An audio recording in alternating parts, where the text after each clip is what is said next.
So this week, JD Vance went to Greenland, and this is what he said. As China and Russia have taken greater and greater interest in Greenland, in this base, in the activities of the brave Americans right here, we know that too often our allies in Europe have not kept pace. They haven't kept pace with military spending, and Denmark has not kept pace in devoting the resources necessary to keep this base, to keep our troops, and in my view, to keep the people of Greenland safe from a lot of very aggressive incursions from Russia, from China, and from other nations.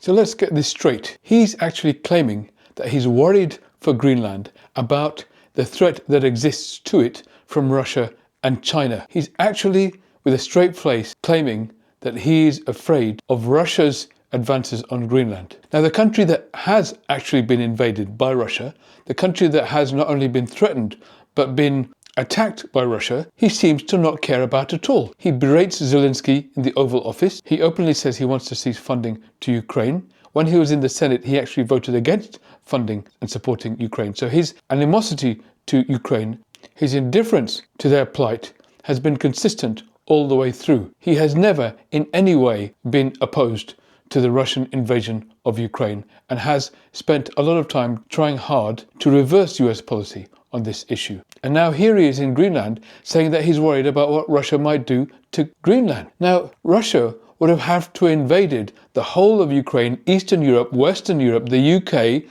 Scandinavia, before it got to Greenland. It would have to invade the whole of Europe before it got as far as Greenland. Are we really saying Russia is a threat to Greenland? They can't even get to Kiev, never mind Greenland. And then he says that China is a threat to Greenland. They're 7,000 miles away from Greenland. The idea of China threatening Greenland has never even entered the mind of a single Chinese leader. The only threat to Greenland that exists right now is the US, is Vance and Trump himself. They're the people that are threatening Greenland. And how do we know that? Because right now, as we saw in that video, he had to go and visit a US military base in Greenland. He couldn't actually visit a single household, which is what they originally planned to do. They originally planned to go on a trip to Greenland, look at some of its sites, and visit some households and take some footage there. But there wasn't a single household in the entire country that would welcome JD Vance and his wife. They refused to have dinner with them. They refused to allow cameras in. They refused to allow them into their homes. Not a single person, because nobody in Greenland sees America as anything other than a threat. There's no interest whatsoever in that country taking them over. And here is JD Vance saying that the aggressor is other people and they're the ones trying to save them. Very frequently, actually, aggressors and people who abuse others do so under the guise of pretending to save them. Now, JD Vance has been saying night is day and day is night, turning truth on its head about Greenland and the country it is currently linked to, Denmark, for some time now. This is what he said just the other week. Denmark, which controls Greenland, it's not doing its job and it's not being a good ally. So you have to ask yourself, how are we going to solve that problem, solve our own national security? If that means that we need to take more territorial interest in Greenland, that is what President Trump is going to do, because he doesn't care about what the Europeans scream at us. He cares about putting the interests of America's citizens first. Now, while Greenland might have some desire to become independent of Denmark, and there is a debate about that, there is certainly no desire to become a vassal state for any other country, certainly not for the US. And wherever it goes in that regard, its relationship with Denmark is still solid, cordial, respectful, and appreciative. And Denmark's relationship with the US and the rest of NATO has also been consistent. Denmark has been a consistent and solid ally. Here is the former American ambassador to Denmark and his reaction to what JD Vance has been saying about that country. Hi, all.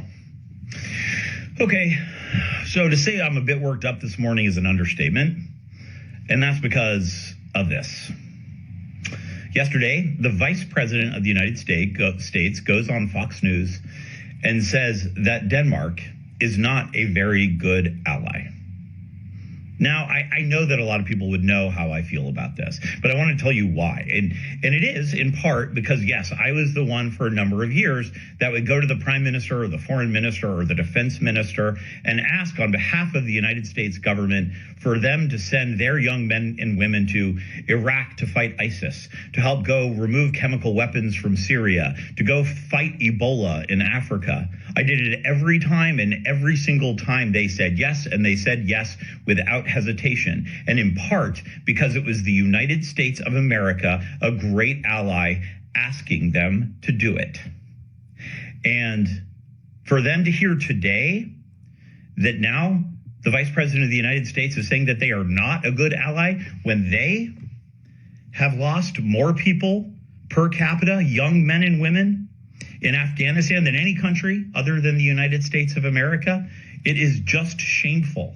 So JD Vance seems to have made his forte the art of telling everybody that the sun is out when it's the middle of the night. And he has form here. He has spent the last year or so trying to convince everybody that Donald Trump would be and is a great president. But this guy actually knows that that isn't true. Because remember, when he first entered the political arena, he became famous for making the bold statement that Trump was America's Hitler, that he was the most dangerous thing in the American political discourse and needed to be ejected from its body politic. He described himself as a never-Trumper. And so when he spent the last couple of years saying the opposite, we know what he actually believed at the beginning. And we also know what he actually believes about Denmark and Greenland, and none of that is even close to what he's articulating. So why is he doing this? Why is this man so determined to stand on his head and tell us that we are the ones who are upside down? What is it that's driving him? It'd be great to hear from you in the comments, any ideas and theories you have, and whether or not you'd like me to do a video exploring more about the mind of JD Vance. Because the one good thing about JD Vance